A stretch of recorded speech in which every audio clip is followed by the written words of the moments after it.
When the FBI realized how much money the Mafia actually controlled, it was already too late. But the truly shocking part wasn't the number. It was where the money went. To Swiss banks, Vatican ledgers, London real estate. They hadn't just built a crime syndicate, they had created a financial system. And that system still works today. It just changed its name. Money doesn't speak. History does. And the story we're about to tell isn't about the Mafia. It's the blueprint of how dirty money becomes clean capital. The hidden birth story of modern finance.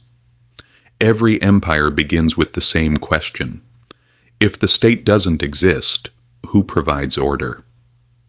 In 19th century Sicily, the answer was simple: no one. Italy had unified, but Sicily remained chaotic. Courts were distant, the police corrupt, justice could be bought. In this vacuum, a new structure emerged. Not a government, but a network. A system that provided what the state could not: security, contract enforcement, silence. The first mafiosi were not gangsters. They were intermediaries. They guaranteed deals for citrus merchants, protected shipments, collected debts. They took a commission called pizzo. Refuse to pay and your oranges would rot. Your workers would disappear. Violence was a marketing strategy, but the business model evolved from protection to extortion, from extortion to governance. Here is the critical point. The Mafia wasn't a group of bad people. It was a system created by bad incentives. If the state is dysfunctional, the market creates its own regulator. By the late 1800s, every Sicilian business paid someone. Dock workers, landowners, mayors, an invisible but absolute parallel economy. Violence was only the beginning. Real power came from money. History rhymes here. When the Roman Empire fell, feudal lords did the same. When state authority weakened, local powers filled the vacuum. In the 1920s, Mussolini tried to crush the Mafia. Thousands were arrested, most escaped. But the system did not die. It went underground and waited. Because the system was stronger than individuals. 1943 was a turning point. When Allied forces invaded Sicily, they needed local guides. And they found them in the Mafia. Lucky Luciano made a deal with American military intelligence. He would facilitate the Sicilian invasion in exchange for a reduced sentence. The war legitimized the Mafia. Post-war reconstruction programs brought in billions of dollars. The Mafia infiltrated everywhere. Politicians wanted votes, contractors wanted security, banks wanted intermediaries. Rural gangs became suited businessmen. By the 1950s, Palermo was pouring concrete. Il sacco di Palermo, the sock of Palermo.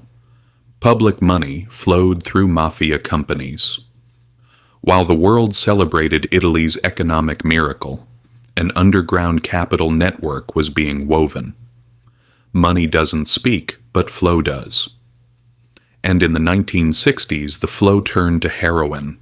Sicily became the heart of the French Connection, refining morphine base from Turkey and exporting it to America.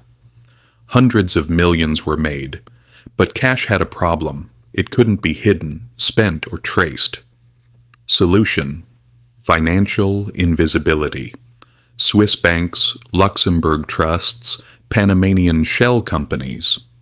The Mafia had discovered something. The true power of money lay not in spending it, but hiding it.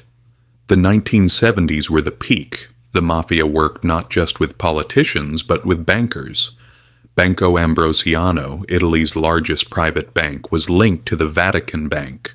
The Vatican Bank was a sovereign entity, immune to Italian law, able to move money across borders.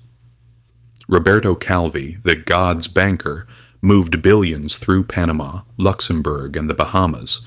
Some funds were political, some mafia, some from the Vatican. In 1982, the bank collapsed. $1.3 billion vanished. Calvi was found hanging under London's Blackfriars Bridge, his pockets stuffed with bricks and cash. Suicide, they said. No one believed it. The scandal revealed a truth. The lines between organized crime, politics, and finance had already been erased.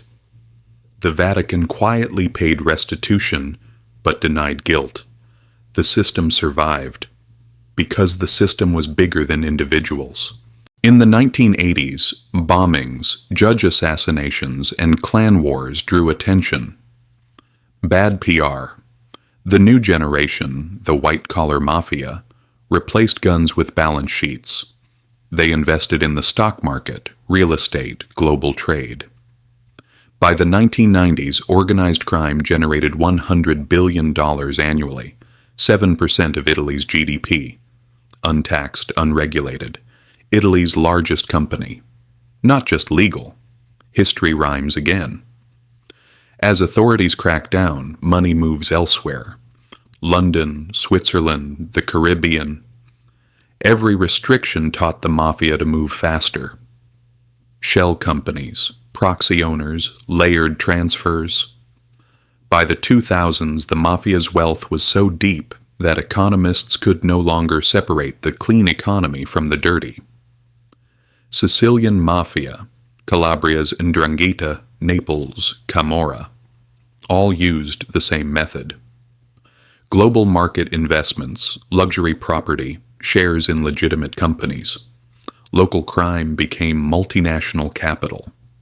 Today, law enforcement estimates that 2 to 5% of global GDP is laundered annually. Over $2 trillion. Some comes from traditional crime. Most comes from corruption, tax evasion, corporate fraud. But the structure is the same. Anonymous ownership, untraceable transfers, silence for sale. The system built by the Sicilian Mafia a century ago. Here is the irony. Organized crime now resembles organized finance. The techniques used by mafia accountants, layered transactions, offshore assets, bearer shares, are now tools of billionaires, corporations, governments. Mafia capitalism didn't corrupt, it understood. Money doesn't speak. History does. And history says the mafia controlled ports. Companies control supply chains. The mafia collected extortion through fear, finance through debt. The mafia laundered cash through real estate. Global investors inflate housing markets the same way. The difference is only paperwork. What the Sicilian Mafia built wasn't a crime syndicate. It was an economic philosophy. Money doesn't care where it comes from, only where it goes. Their story isn't a relic of the past. It's a mirror of today. Oligarchs hiding wealth in London, politicians using offshore trusts, corporations evading taxes.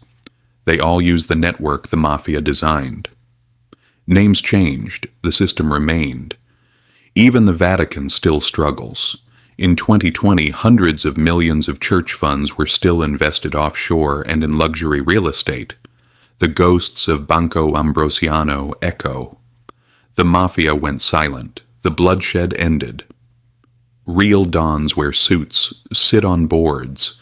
Violence became financial, silent, invisible. Money laundering replaced murder. The real godfather wasn't a gunman. He was an accountant, those who erased dirty money. The mafia's innovation was not intimidation, but integration. They blended illicit capital with legitimate capital until it was indistinguishable. The lesson is unsettling but clear. Power structures don't need to be legal, only structural. The Sicilian Mafia built the most efficient private economy in modern history because they understood a basic truth about money. Laws are negotiable. Liquidity is not. The Sicilian Mafia began in poverty, ended as masters of capital. Its shadow lives in every anonymous account, every offshore trust, every investment fund that doesn't answer to anyone. They taught the world how to weaponize trust, corrupt transparency, convert secrecy into assets. They didn't invent greed, they professionalized it. The final irony, the Mafia didn't destroy capitalism, they perfected it. Money doesn't speak. History does. Old money.